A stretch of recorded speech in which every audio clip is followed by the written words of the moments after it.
The year was 1843, and the Alabama wilderness was a verdant, breathing entity.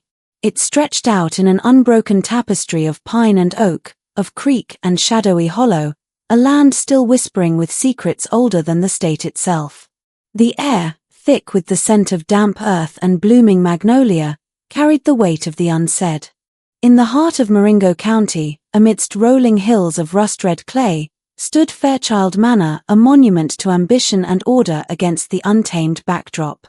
It was a stately home of white columns and wide verandas, a bastion of the Fairchild name, which carried considerable weight from the county seat to the distant port of Mobile.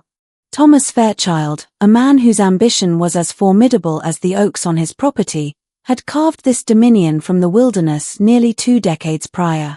He had brought his gentle bride, Eliza, from the refined gentility of Virginia, promising her a dynasty. The land had proven fertile, the timber plentiful, and the cotton fields now bloomed white with prosperity, a testament to his unwavering will. Their family was the crown of his achievement.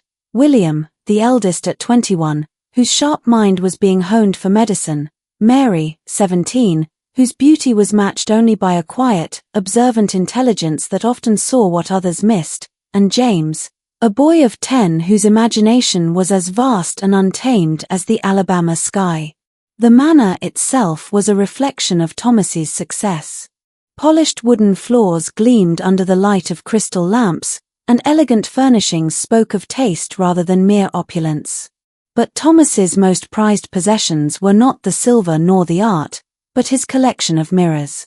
Imported from Europe, their frames were masterpieces of carved walnut and gilt, but it was the glass itself he cherished, flawlessly clear, without the warping or speckling of lesser makers. These looking glasses adorned the walls of the main parlor, the dining room, the master bedroom, and his private study, capturing and multiplying the light, creating an illusion of spaciousness that pushed back the encroaching forest. They were, to him, symbols of clarity and truth, reflecting the world exactly as it was. It was a profound irony, then, that they would become the instruments of a terrible deception. The first crack in reality appeared on the morning of April 15. Mary Fairchild woke not to the gentle coaxing of the sun, but from a dream of shifting faces and silent screams, the details evaporating like mist as she opened her eyes. A strange restlessness propelled her from her bed. The first light of dawn, pale and ethereal, filtered through her curtains. At her dressing table, she picked up her silver-backed hand mirror, a familiar ritual to assess the state of her dark curls. The face that looked back was hers, the same heart-shaped face, the same deep brown eyes. But the expression was alien. A cold curiosity resided in the gaze, a subtle tilt of the head that spoke of assessment, not self-regard. Mary tilted her own head slightly to the right. In the glass, the reflection tilted to the left. A jolt, cold and sharp, shot through her. The mirror clattered onto the soft rug. Her heart hammered against her ribs as she stared at the innocent object. A trick of the light, she insisted, to the silent room, a remnant of the dream. After several steadying breaths, she retrieved it. This time, her reflection followed her movements with perfect fidelity. She laughed, a nervous, breathy sound. "You silly girl," she whispered, letting your imagination run wild. But the seed of disquiet was sown. Later, descending the grand staircase, she passed the large gilt-framed mirror in the entrance hall. From the corner of her eye, she saw her reflection continue its descent a half-second after she had paused. She spun to face it. The image was normal, yet, as she stood frozen, studying the familiar lines of her own face, she saw the reflected lips curl into a faint, knowing smile a full moment before she consciously formed the expression herself. "Mary, are you quite well?" Her mother's voice startled her. Eliza stood at the foot of the stairs, her brow furrowed. She was a handsome woman in her early 40s, her grace undimmed by silver streaks in her golden hair. "Yes, mother. Perfectly fine," Mary lied, her voice tighter than she intended. "Just lost in thought." Eliza's eyes lingered on her daughter for a moment too long before nodding. Well, do come along. Your father detests tardiness. At the breakfast table, the world was still holding its familiar shape. Thomas presided over the table with his usual firm authority, reading the newspaper from mobile. William was immersed in a medical text, his brow furrowed in concentration. James was strategically deploying his fork to arrange his eggs into a battlefield, complete with toast soldiers. James, that is not how a gentleman behaves, Eliza admonished gently. I was recreating the Battle of Horseshoe Bend, the boy protested, his eyes alight. Mr. Peterson told us about it yesterday. Thomas lowered his paper. The breakfast table is no place for warfare, imagined or otherwise. Mary took her seat, the normalcy of the scene a stark contrast to the turmoil in her mind. Her gaze was irresistibly drawn to the dining room mirror, positioned so her father could survey the entire room. In its reflection, her family was assembled, Thomas stern, Eliza composed, William scholarly, James fidgeting. Yet, the quality of the light within the glass seemed thinner. The colors were slightly muted, and the expressions on the reflected faces held a strange, waxen stillness, as if they were expertly crafted mannequins waiting for their cue to move. Mary, you've scarcely touched your food, Eliza noted. Before she could answer, William spoke without looking up from his book. She's likely still exhausted from the Montgomery spring ball. You did dance every set, sister. The ball was 3 days ago, Mary retorted, a flash of irritation cutting through her anxiety. Perhaps it is the changing season, Thomas interjected, folding his paper. Spring fevers are common. Mary, if you are unwell, you should rest today. The day passed with an agonizing slowness. Mary tried to lose herself in the familiar cadence of piano scales and French translation, but her concentration was shattered. In the library, she encountered William standing before a tall, mahogany-framed mirror. He was perfectly still, his right hand raised, fingers splayed. In the mirror, both his hands were raised. William, she called, her voice unnaturally loud in the quiet room. He turned slowly, blinking as if emerging from deep water. Mary. I was studying the muscular structure of the hand. But his eyes, when they met hers, were flat and distant, the warm intelligence she knew replaced by a cold, calculating void. The chill that had touched her that morning now settled deep in her bones. The final confirmation came from James, who burst into the library, his face alight with a mixture of fear and excitement. Mary. The mirror in Father's study, it showed me things. He explained how, while searching for a lost toy soldier, his reflection in the new French mirror had gestured toward the desk drawer. When he looked, the soldier was there, exactly as shown. It's like the mirror can see the future, James whispered. Or, Mary thought with a sickening lurch, the reflection acted independently, and you simply followed its command. That evening, she found her mother in the sewing room. When the servant girl had been dismissed, Mary poured out her fears in a hushed, frantic torrent, the misplaced smile, William's strange behavior, James's guided discovery. Instead of dismissal, Eliza's face grew pale and thoughtful. The dawn, she murmured. You said the first incident was at dawn. She rose and walked to the window, her posture rigid. There is an old story my grandmother told me. About mirrors and dawn light, and doorways. She called it the world behind the glass, a place that exists alongside our own, but reversed. I always thought it a tale to frighten children into being careful. She turned, and Mary saw genuine fear in her mother's eyes. But there have been moments, little things I dismissed. A gesture in the mirror that seemed to precede my own. An expression I did not recognize. The spring equinox was last month, Mary said, the pieces clicking into place with terrifying logic. The barrier was thin. And Father's new mirror. The French one, Eliza confirmed, her voice barely a whisper. It is the key, I am sure of it. The following days were a masterclass in silent horror. The manor, once a haven, became a gilded cage filled with impostors. Thomas's paternal sternness calcified into a cold, unyielding authority. His commands were no longer suggestions but decrees. William's scholarly intensity curdled into something predatory. He watched his family not with affection, but with the analytical detachment of a scientist studying specimens. His eyes, once so full of life and ambition, were now windows to a vast, chilling emptiness. Mary and Eliza moved through the house like ghosts, their every interaction a carefully staged performance. They communicated in glances and coded phrases, their shared secret a heavy weight between them. James, blessedly, seemed to be beneath the notice of the entities, his childish energy apparently too chaotic for their ordered mimicry. They instructed him to avoid the mirrors and to stay close, their protection of him the one flicker of warmth in the growing cold.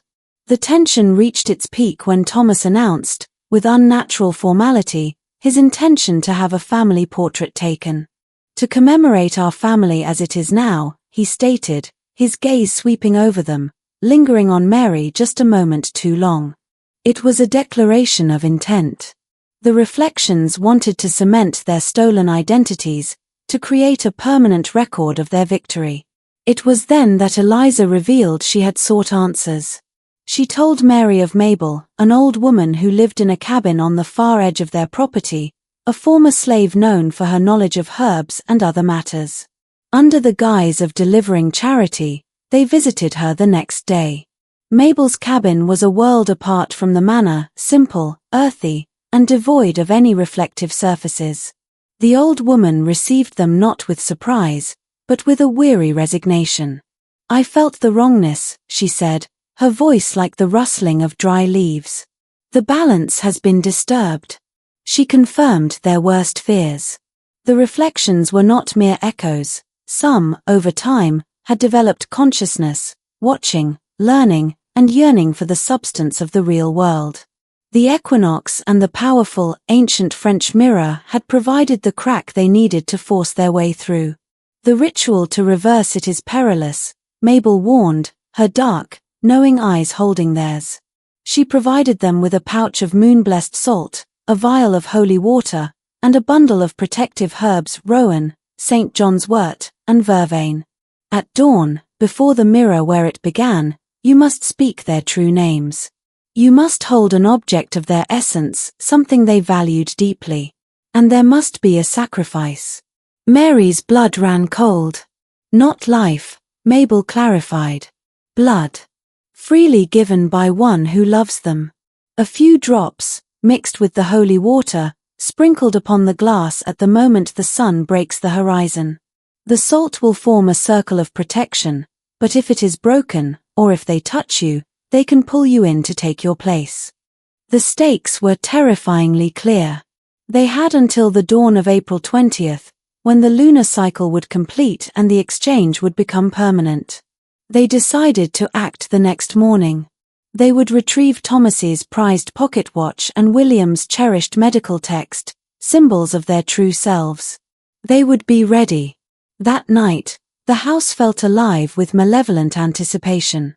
At dinner, Mary could not avoid the dining room mirror. What she saw within its frame made her stomach clench.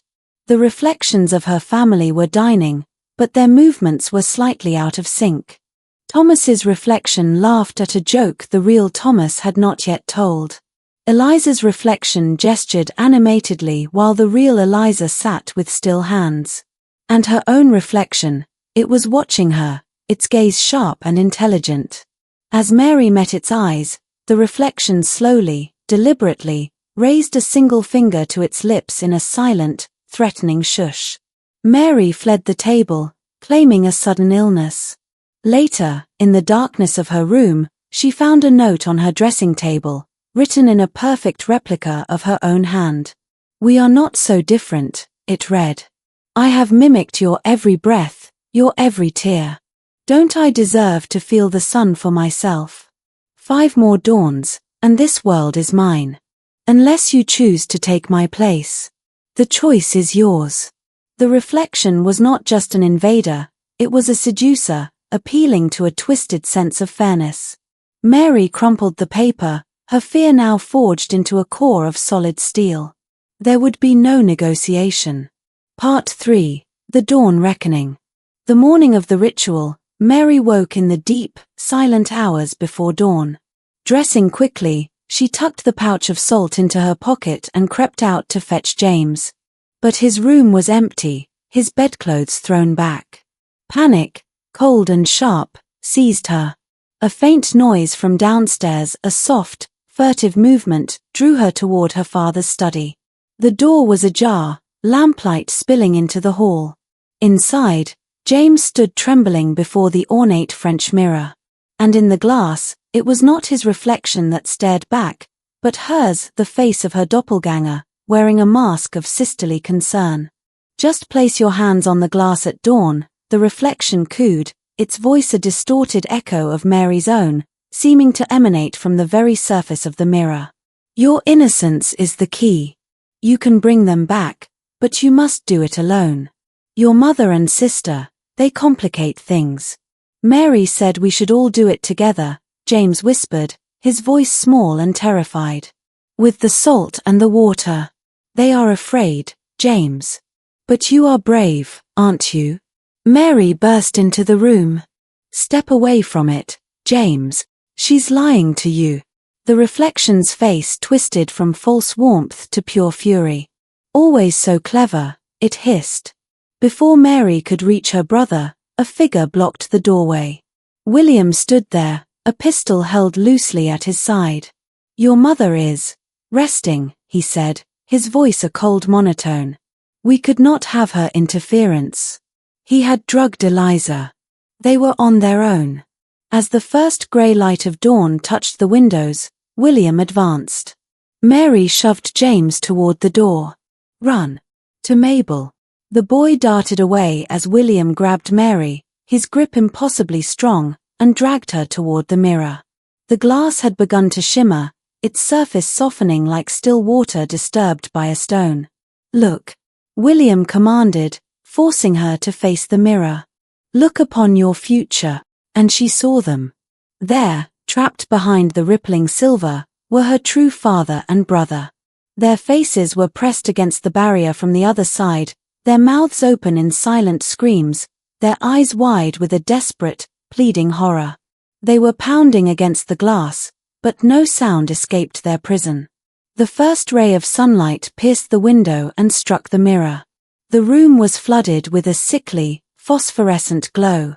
"Now," William snarled, forcing her hand toward the liquid surface.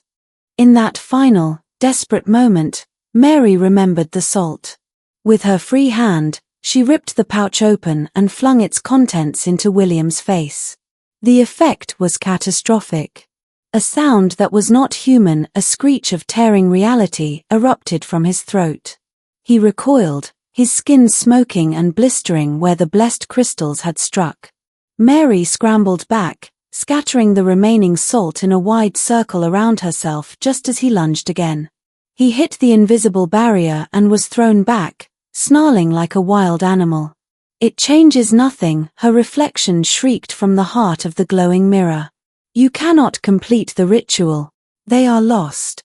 Trapped within her circle of salt, without the holy water or the personal tokens, Mary had only one weapon left, her voice and her will.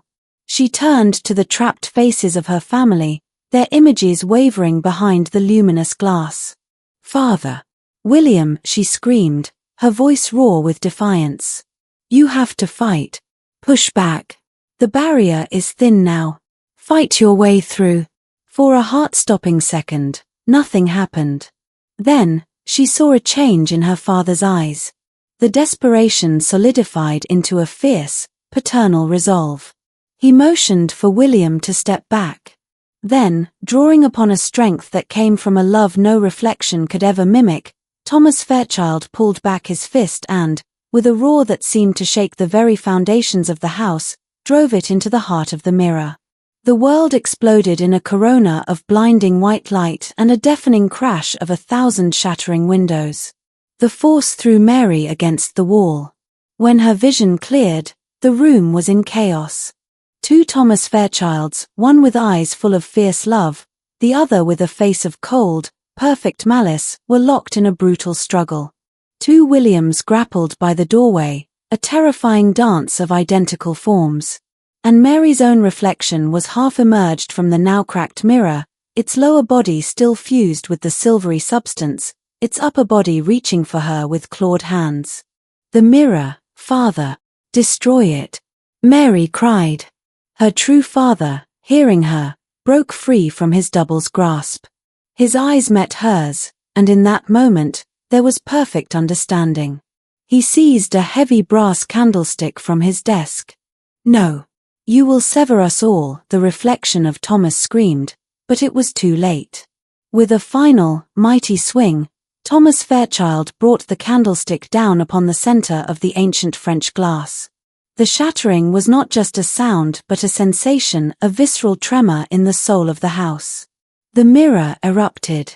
A whirlwind of silvery light and splintered glass filled the room, and with it came a chorus of agonized wails that seemed to be pulled from every corner of existence, sucked back into the broken fragments.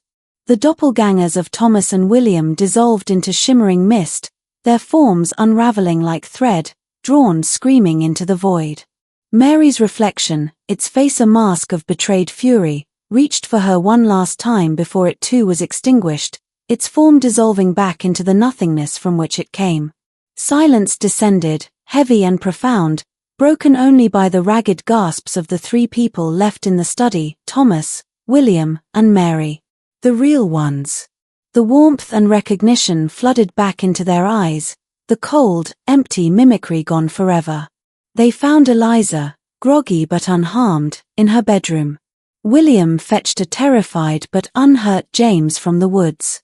The family, whole once more, embraced in the dawn's light, their tears washing away the lingering horror.